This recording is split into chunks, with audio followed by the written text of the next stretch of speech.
निजीकरण जो समाप्त होना चाहिए, हमारी प्रमुख मांग है, उस पर हम टिके हैं, अड़े हैं और रहेंगे। एक बात आपसे कहते अपनी बात खत्म करूंगा, जो डॉक्टर ज्यादा बोलने भी मना किया और इसीलिए तमाम सारे रेल के पूरे देश से अभी आज सुबह कोटा के लोगों ने फोन किया, कि जबलपुर के लोगों ने फोन किया रेल के साथियों, सर आप आइए एक बार हमारे यहाँ।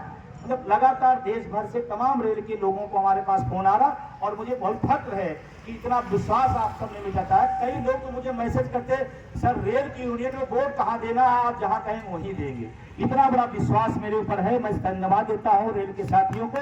और बहुत बड़ा परिवर्तन होने जा रहा है, जिसको आप समझ पा रहे तो समझ जाइए, नहीं समझ पा रहे तो नहीं समझिए, लेकिन परिवर्तन का दौर चल रहा है, परिवर्तन होगा आने वाले समय में, ये बहुत तेज होगा। और नए साल की शुरुआत एनएमओपीएस की जो लड़ाई है इसको और तेज करेंगे। और नए साल में मैं आपको बताऊं, थोड़ा सा हिम्मत दिखा देना, परिणाम बदल देना, नए साल में ओपीएस की तरफ हम चलेंगे। जिनको विश्वास हो या ना हो मुझे नहीं पता, लेकिन मैं इस देश में कह रहा हूं 110% पुरानी पेंशन बहाल होगी, 110%। किसी को कुछ कहने दीजिए, क्योंकि ये जो चिंगारी लग गई है पूरे देश के अंदर, वो चिंगारी बुझनी नहीं है, उस चिंगारी बढ़ती जा रही है, अब आगे और बढ़ती जा रही है। यूनियन के चुनाव के परिणाम के बाद और धधकेगी और धधकेगी। तो सरकार 1 अक्टूबर 23 को जब सरकार थी, हम दिल्ली गए थे तो मजबूत सरकार थी, अब मजबूर सरकार है, लूड़ी लंगड़ी सरकार है। अब दिल्ली की जो चढ़ाई करेंगे उसका 10 गुना चढ़ूंगा और देखना आप। और इसी यूनियनों के चुनाव के चक्कर हमें दिल्ली का कोई प्रोग्राम नहीं दिया। आपका चुनाव हो जाए, थोड़ा ताकतवर बटोर लीजिए, उसके बाद फिर नए साल में चढ़ाई करेंगे दिल्ली जो है। हम तुम्हारे साथ हैं,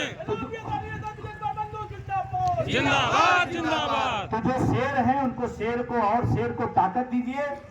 यार जो कुर्सी है उस कुर्सी को भी आप पकड़िए, लपकिए, कुर्सी जब आएगी तभी बात बनेगी ना। लेकिन पूरी लड़ाई किसकी है, वो चाहे यूनियन वाले हो चाहे सरकार वाले हो। एक बार अभी कई साल से कुर्सी बैठे हैं, एक बार दूसरे को मौका दीजिए, कुर्सी बैठने दीजिए, उसको भी देख लिया जाए। तो कुर्सी और शेर को मजबूत करना, ताकत देना है, शेर को भी ताकत देना है, कुर्सी को भी पकड़ना है। और इसमें एक बात आपसे कहते हुए बंद करूंगा, आप अकेले नहीं हो, संख्या पर मत जाइए।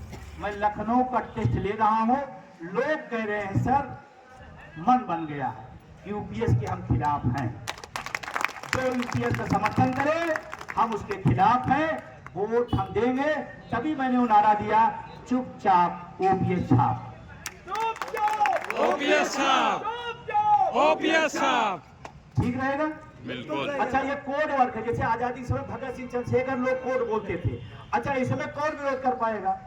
तो चुपचाप चुपचाप। हमने किसी का नाम लिया, हमने किसी को कहा, हमने किसी को गाली भी नहीं दिया, हमने किसी से नफरत भी नहीं किया, हमने अपने मुद्दे की बात कर दी। ठीक है, सही रहेगा? क्लियर? तो आप सबने सम्मान दिया, बहुत बहुत शुक्रिया, धन्यवाद। आगे हम इस लड़ाई को और बढ़ाएंगे और नए साल में नए तेवर के साथ इस लड़ाई को आगे बढ़ाया जाएगा। और फिर कह रहा हूं 110% पुरानी पेंशन इस देश में बहाल हो।